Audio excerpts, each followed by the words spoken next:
आध्यात्मिक अनुशीलन और उसकी प्रयोजनीयता विषय। साधना द्वारा अलौकिक शक्ति प्राप्त होती है। इस शक्ति का यथार्थ व्यवहार क्या है यह जानना चाहिए। ब्रह्म की स्वरूपावस्था में अर्थात निर्गुण स्थिति में पुरुष और प्रकृति दोनों ही रहते हैं, किंतु पुरुष वहां अधिक व्यक्त है और प्रकृति उन पर अपने गुण बंधन का विस्तार नहीं कर पाती है।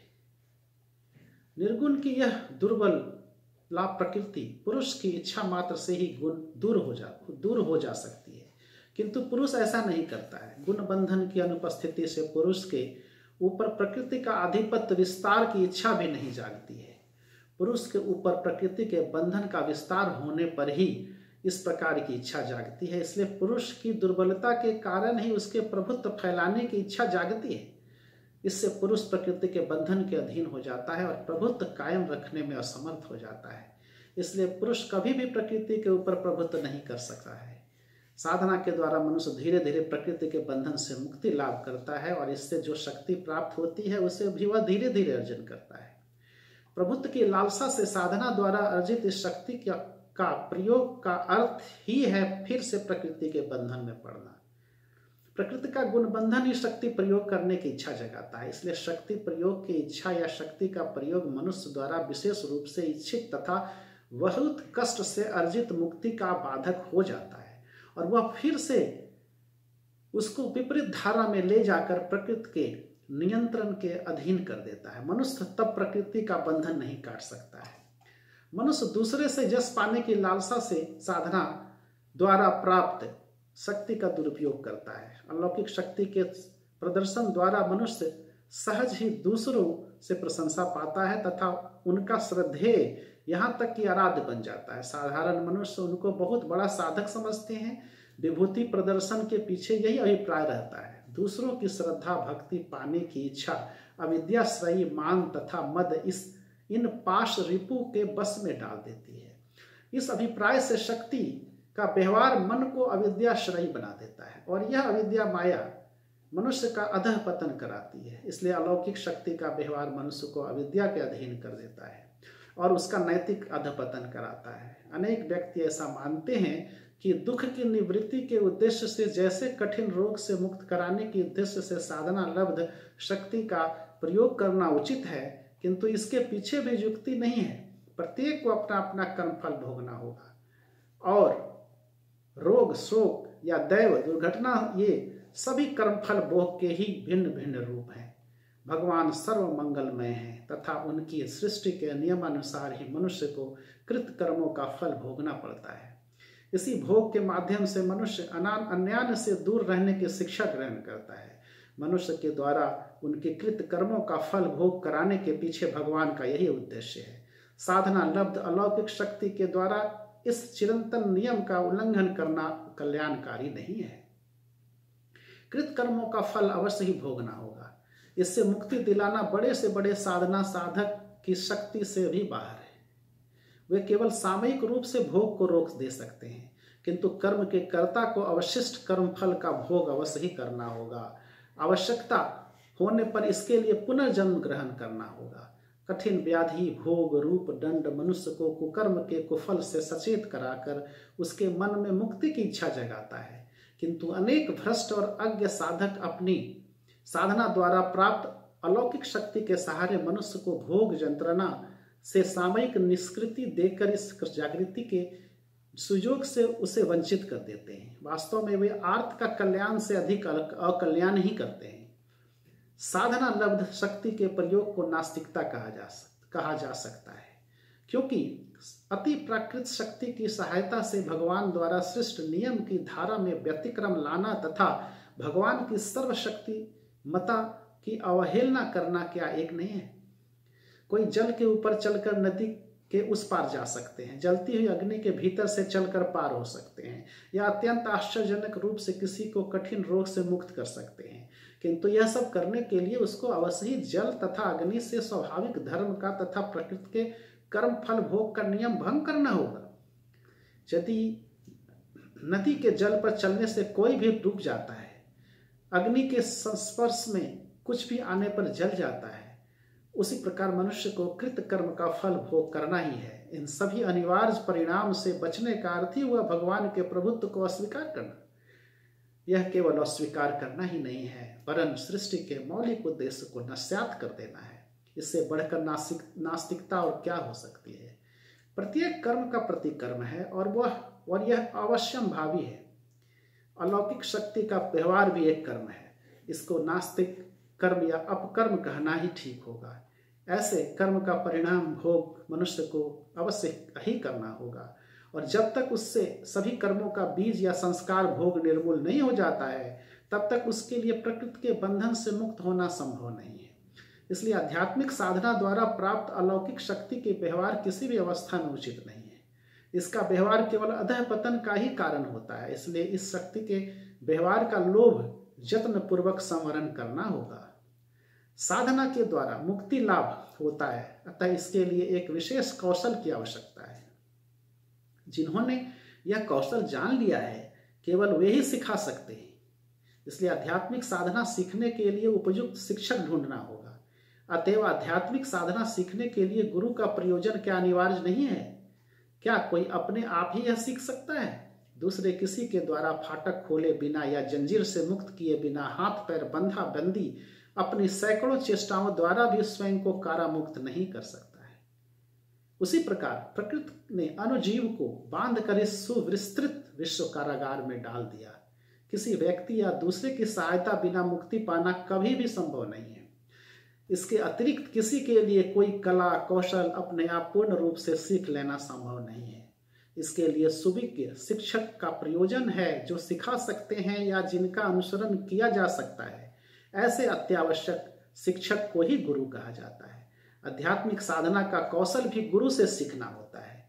इसलिए गुरु के बिना मुक्ति संभव नहीं है। मुक्ति पाने के लिए प्रथम तथा प्रधान आवश्यकता है गुरु की। एक बंधा हुआ मनुष्य दूसरे बंधे हुए मनुष्य को बंधन मुक्त नहीं कर सकता है। इसलिए केवल मुक्त पुरुष ही गुरु हो सकते हैं तथा दूसरे की मुक्ति के हेतु सहायक हो सकते हैं। प्रकृति के गुण बंधन से जो मुक्त हैं वही मुक्त पुरुष हैं। इस विचार से परम निर्गुण सत्ता ही केवल मुक्त पुरुष कहे जा सकते हैं, किंतु निर्गुण ब्रह्म स्वयं गुण रहित होने के कारण दूसरे की मुक्ति का कारण नहीं हो सकते। यहाँ तक कि उनमें दूसरे की मुक्ति कामना की संभावना भी नहीं है। इसलिए परम पद प्राप्त कर जन कल्याण के लिए संकल्प लेकर पुनः स्वेच्छा से निर्दिष्ट काल के लिए प्रकृति के गुण के अधीन होते हैं तथा मनुष्य की देह धारण करते हैं, वे ही केवल गुरु हो सकते हैं। जितने दिनों तक वे देह धारण कर रहे हैं, केवल उतने ही दिनों तक वे प्रकृति के गुण के अधीन रहते हैं। देह त्याग करने पर वे परम सत्ता में फिर से लीन हो जाते हैं। परम गुणाधीश सत्ता या भगवान ही मुक्त हैं, और इसलिए वे ही गुरु हैं। अर्थात गुरु और भगवान में कोई पार्थक्य नहीं है। वे इस परम सगुण सत्ता के अतिरिक्त अन्य कोई तथा कुछ भी नहीं हो सकते हैं। इसलिए गुरु ही अवतार रूप में सगुण ब्रह्म या भगवान, अपने प्रत्येक अणु को मुक्त करना सगुण ब्रह्म की इच्छा है, और इसी इच्छा से उन्होंने सृष्टि की रचना की है। किंतु सगुण ब्रह्म स्वयं एक रूप रेखाहीन, देखने सुनने से परे एक सत्ता होने के कारण मुक्ति अर्जन करने में मनुष्य के सहायक नहीं हो सकते हैं। अणु की मुक्ति प्रचेष्टा में सहायक बनने के लिए उनको मानवधार ग्रहण करना पड़ता है। उनके इस धारण किए हुए आधार को ही गुरु कहते हैं। इसलिए गुरु अवतार रूप में भगवान है, इसमें कोई संदेह नहीं है। मुक्त पुरुष या सदगुरु जगत में दुर्लभ हैं, किंतु फिर भी सदगुरु की खोज में पर्वत, गुफा, जंगल में जाने की आवश्यकता नहीं है, क्योंकि सृष्टि रचना के पीछे जब सगुण ब्रह्म की मौलिक इच्छा ही है अपने प्रत्येक अणु की मुक्ति का उपाय करना, तो मुमुक्षु अणु को उपयुक्त समय पर दर्शन देकर कृतार्थ करना भी उन्हीं का काम है। मुमुक्षु अणु की प्रबल इच्छा को चरितार्थ करने के लिए सगुण ब्रह्म सदगुरु के रूप में उपयुक्त समय पर ही दर्शन देते हैं। ऐसी नहीं होने से सृष्टि की उद्देश्य ही व्यर्थ हो जाता तथा सृष्टा स्वयं ही सृष्टि के बंधन का कारण हो जाता। इसलिए सदगुरु के संधान में घूमते फिरना निष्प्रयोजन है। प्रयोजन है केवल मुक्ति हेतु प्रबल इच्छा जगाने की। अब हम लोगों को यह जानना चाहिए कि सदगुरु का विचार कैसे करेंगे जिससे कि आम जनता भी उनको सहज ही में पहचान सके। अलौकिक शक्ति की अधिकारी होना या प्रदर्शन करना ही क्या सद्गुरु की विशेषता है? किंतु सभी विभूतियों से संपन्न मुक्त पुरुष के लिए सद्गुरु रूप में स्वीकृति लाभ के लिए क्या विभूति प्रदर्शन का कोई प्रयोजन है? पहले ही कहा जा चुका है, किसी भी अवस्था में अति प्राकृत शक्ति का व्यवहार मनुष्य का नैतिक अधःपतन कराता है तथा उसको अविद्याश्रयी बना देता है। किंतु मुक्त पुरुष कभी भी अविद्याश्रयी नहीं हो सकते हैं, या अविद्या माया कभी भी उनके ऊपर अपने प्रभाव का विस्तार नहीं कर सकती है। इसलिए जो अपनी अति प्राकृत शक्ति का प्रदर्शन कर सद्गुरु के रूप में प्रतिष्ठित होने की चेष्टा करते हैं, प्रतारक, धूर्त, ठग हैं, वे मुक्त पुरुष हो ही नहीं सकते। इस प्रकार के खेल, इस प्रकार के खल शक्ति से दूर रहना ही उचित है। अलौकिक शक्ति का अधिकारी होना या तथा उसके प्रदर्शन द्वारा सद्गुरु का विचार नहीं किया जाता है। सद्गुरु मुक्त पुरुष हैं, प्रकृति का प्रभाव उनको स्पर्श नहीं कर सकता है। अविद्या माया से उत्पन्न षड रिपु, काम, क्रोध, लोभ, मोह, मद, मात्सर्य और अष्टपाश, घृणा, शंका, भय, लज्जा, जुगुप्सा, कुल, शील, मान का बंधन जाल उनको वश में नहीं कर सकता है। वे विद्या माया की सहायता से सृष्टि चक्र के भौतिक विशेषता के साथ कदम मिलाकर चलते हैं, अर्थात वे विवेक और वैराग्य का अनुगमन करते हैं। केवल ऐसे व्यक्ति ही सद्गुरु कहलाते हैं। सद्गुरु द्वारा प्रवर्तित साधना पद्धति का अनुशीलन कर मनुष्य मुक्ति लाभ कर सकता है, किंतु साधना नहीं करके केवल सद्गुरु के ऊपर निर्भर करने से कभी भी सफलता नहीं मिलती है।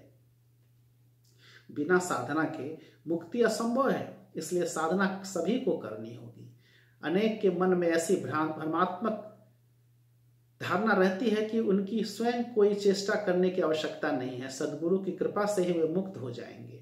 यह बात सत्य है कि सद्गुरु की कृपा बिना मुक्ति संभव नहीं है, किंतु ऐसा समझकर अपनी चेष्टा बिना ही मुक्ति पाने की धारणा उचित नहीं है। उनकी कृपा पाने के लिए पहले स्वयं को कृपा पाने योग्य बनाना होगा। अयोग्य शिष्य पर उनकी कृपा नहीं हो सकती है। उनका कृपा पात्र बनने के लिए उनमें विश्वास रखना, भक्तिपूर्ण चित्त से उनकी बताई हुई साधना पद्धति का अनुशीलन करना होगा। वे ही मेरे लिए सब कर देंगे, ऐसी धारणा रखकर हाथ पर पैर समेट कर निश्चेष्ट होकर बैठे रहने से काम नहीं चलेगा। कोई ऐसी धारणा भी रखते हैं कि सद्गुरु आर्तजनों के कल्याण का व्रत लेकर ही मर्त्य भूमि पर अवतीर्ण हुए हैं। अतएव संध्या समय जिस प्रकार गायों को चरवाहा चराई की भूमि से सभी गायों को खोजकर घर की ओर ले जाता है, उसी प्रकार अपने महाप्रस्थान के समय वे अवश्य सभी को अपने साथ ले जाएंगे। यह एक बेमेल उपमा है। सद्गुरु गाय आदि पशु के जैसा मनुष्य चराने के लिए पृथ्वी पर नहीं आते हैं। वे आते हैं मनुष्य को अपने ही समान मुक्त करने का पवित्र संकल्प लेकर। बंधन से छुटकारा पाकर बहुइच्छित मुक्ति का रसास्वादन के लिए मनुष्य को दूसरे पर निर्भरशील न होकर स्वयं को आध्यात्मिक अनुशीलन में यत्नवान होना होगा। साधना प्रारंभ करते ही असुविधाओं की सृष्टि होती है और साधना में अग्रगति के साथ ही साथ बाधा विपत्ति भी बढ़ती जाती है। साधना है प्रकृति के बंधन से छुटकारा पाने का प्रयास। प्रकृति सृष्ट मन स्वयं विकृत होकर बंधन को अटूट रखता है। मुक्ति के लिए मन को विकृत से छुटकारा पाकर स्वाभाविक अवस्था में चला जाना होगा। पहले ही कहा जा चुका है कि यह विकृत प्रतिकर्मों की प्रतिक्रिया के सिवा और कुछ भी नहीं है। इसलिए जन्म जन्मांतर के संचित संस्कार प्रतिक्रिया का बीज का भोग किए बिना मुक्ति लाभ करना संभव नहीं है। साधारणतः कर्म के साथ ही साथ मनुष्य प्रतिकर्म का भी भोग करता जाता है। कुछ अभुक्त संस्कार रह जाने पर उसको भोगने के लिए पुनर्जन्म ग्रहण करना पड़ता है। साधक संस्कार भोगने के लिए पुनर्जन्म नहीं चाहते हैं। मुक्ति हेतु तो इस जन्म में ही अभुक्त संस्कार यथाशीघ्र भोग लेना चाहते हैं। इसलिए भोग संजात दुख, कष्ट और बाधा विपत्ति को जय का संकेत समझ आदर पूर्वक वर्ण करना होगा। साधना का तात्पर्य है प्रकृति के गुण बंधन से मुक्त होना। अविद्या माया भी एक गुण बंधन है, इसलिए इससे भी मुक्त होना होगा। बहुत दिनों तक यदि कोई किसी घर में निर्दिष्ट रह रहा है तो उसको हठात बलपूर्वक हटाना एक कठिन कार्य है। आसानी से वह घर नहीं छोड़ेगा। वह प्राणपन से बाधा उपस्थित करेगा। अपना समस्त छल बल और कला कौशल व्यर्थ हो जाने पर ही वह मालिक को घर पर पुनः अधिकार कायम करने देगा। उसी प्रकार जन्मांतर से आश्रित तथा संपुष्ट अविद्या माया साधना प्रारंभ करते ही भाग नहीं जाती है। वह यथाशक्ति बाधाओं की सृष्टि कर ठहरे रहने की चेष्टा करती है। सद्गुरु द्वारा दी गई साधना पद्धति अविद्या माया को दूर हटाने का एक उपाय मात्र है। साधना की सिद्धि से ही मनुष्य अविद्या माया से छुटकारा पा सकता है। इसलिए प्रकृत साधना प्रारंभ करते ही अविद्या माया की ओर से प्रबल बाधा उपस्थित होने लगती है, जिससे मनुष्य बाधाओं से व्याकुल होकर साधना पथ त्यागने के लिए बाध्य हो जाए। अतएव जो साधना अविद्या माया के ऊपर प्रबल आघात करती है या उसको पदानत करने का प्रयास करती है, स्वाभाविक रूप से ही अविद्या माया को अंधी जड़ शक्ति के समीप प्रबल बाधा का सामना करना पड़ता है। किंतु साधना में बाधा विघ्न का आना अविद्या माया की पराजय की ही सूचना देता है। भगवान सद्गुरु कभी भी साधना में बाधा की सृष्टि नहीं करते हैं, क्योंकि उनकी यह इच्छा है कि प्रत्येक अनुसाधना के द्वारा उन्हीं के समान मुक्त हो सके। यह बाधा विघ्न भी प्रकृति की अविद्या माया द्वारा सृष्ट होता है। साधना रूपी अस्त्र का प्रयोग कर संग्राम में प्रकृति को पराजित कर मुक्ति लाभ करना होगा। सृष्टि लीला में सगुण ब्रह्म अपने प्रत्येक अणु को साधना करके मुक्ति लाभ करने में सहायता देने के उद्देश्य से विकसित चैतन्य मनुष्य के स्तर तक ला देते हैं। अन्य प्राणियों में चैतन्य की अभिव्यक्ति नहीं है, इसलिए साधना करके मुक्ति लाभ करने का सामर्थ्य भी उनमें नहीं है। किंतु अनु चैतन्य के व्यापक विकास के कारण कोई भी मनुष्य साधना का अधिकारी है। अगर सभी जीव जंतु जब तक मनुष्य के स्तर तक नहीं पहुंचते हैं, तब तक वे साधना के सुयोग से वंचित रह जाते हैं। प्रत्येक मनुष्य ही साधना का अधिकारी है। इसके लिए सद्गुरु के रूप में सगुण ब्रह्म को सभी के पास जाना पड़ता है। किंतु मुक्ति की तीव्र आकांक्षा नहीं होने से मनुष्य अपने इस अधिकार का दावा नहीं कर सकता है, और इसलिए सगुण ब्रह्म को भी सबके पास जाना पड़ता है। मुक्ति की इच्छा प्रबल होने पर ही मनुष्य सद्गुरु को पाता है। केवल उन्हीं लोगों के लिए कहा जा सकता है कि उपयुक्त समय उपस्थित हुआ और वे ही साधना तथा सद्गुरु को पाने के अधिकारी हैं। चैतन्य की पूर्णाभिव्यक्ति होने पर मनुष्य अच्छे बुरे का पार्थक्य निरूपण कर तदनुसार कर्म कर सकता है। मुक्ति लाभ करने की इच्छा एक सत्कर्म है तथा सभी कर्मों के समान इस कर्म को भी मनुष्य को स्वयं ही करना होगा। इसलिए मुक्ति के लिए एक प्रबल इच्छा जगाना तथा साधना का अधिकार प्राप्त करना मनुष्य के अपने कर्म पर ही निर्भरशील है। केवल प्रकृत आग्रहशील व्यक्ति को ही सद्गुरु साधना सिखाते हैं, इसलिए उन पर पक्षपात का दोषारोपण नहीं कर सकते हैं। सभी मुक्त हों ऐसी इच्छा सगुण ब्रह्म को होने पर भी पूर्णाभिव्यक्ति चैतन्य का सुयोग पाकर मुक्ति के लिए एक तीव्र आकांक्षा जगाकर साधना का अधिकारी बनना मनुष्य की अपनी चेष्टा पर ही निर्भर करता है। मुक्ति के संबंध में उदासीनता ही मनुष्य को सद्गुरु पाने से वंचित करती है। इसके लिए भगवान को दोष देना निरर्थक है। इसलिए प्रत्येक मनुष्य को चाहिए कि मुक्ति के लिए एक तीव्र आकांक्षा जगाकर भगवान की सृष्टि लीला के गुण उद्देश्य को सफल बनावे। अपने समान प्रत्येक अणु को मुक्त करने की इच्छा से ही सगुण ब्रह्म ने इस सृष्टि की रचना की है। यही जब उनकी इच्छा है तो प्रत्येक अणु आज हो या कल मुक्त होगा ही, किंतु साधना के द्वारा ही मुक्ति मिलेगी। अर्थात मुक्ति के लिए साधना मनुष्य को करनी ही होगी। इसलिए बुद्धिमान व्यक्ति वृथा समय नहीं गंवाकर यथाशीघ्र साधना प्रारंभ कर देते हैं, क्योंकि वे जानते हैं कि इस विषय में किसी प्रकार का विलंब करने का अर्थ है स्वयं को व्यर्थ ही जागतिक दुख कष्ट से जर्जित करना। कैंप के अस्थायी वासस्थान को स्थायी वासस्थान समझकर उसकी असुविधाओं को भोगते रहना मूर्खता के अतिरिक्त कुछ भी नहीं है। इसलिए नश्वर पांच भौतिक जगत का मोह त्याग शाश्वत लक्ष्य की ओर दृढ़ संकल्प होकर आगे बढ़ना ही बुद्धिमान का काम है। सभी को एक दिन इस लक्ष्य पर पहुंचना होगा। इसलिए साधना करके जितना शीघ्र संभव हो मुक्ति अर्जन करना मनुष्य का अनिवार्य कर्तव्य है।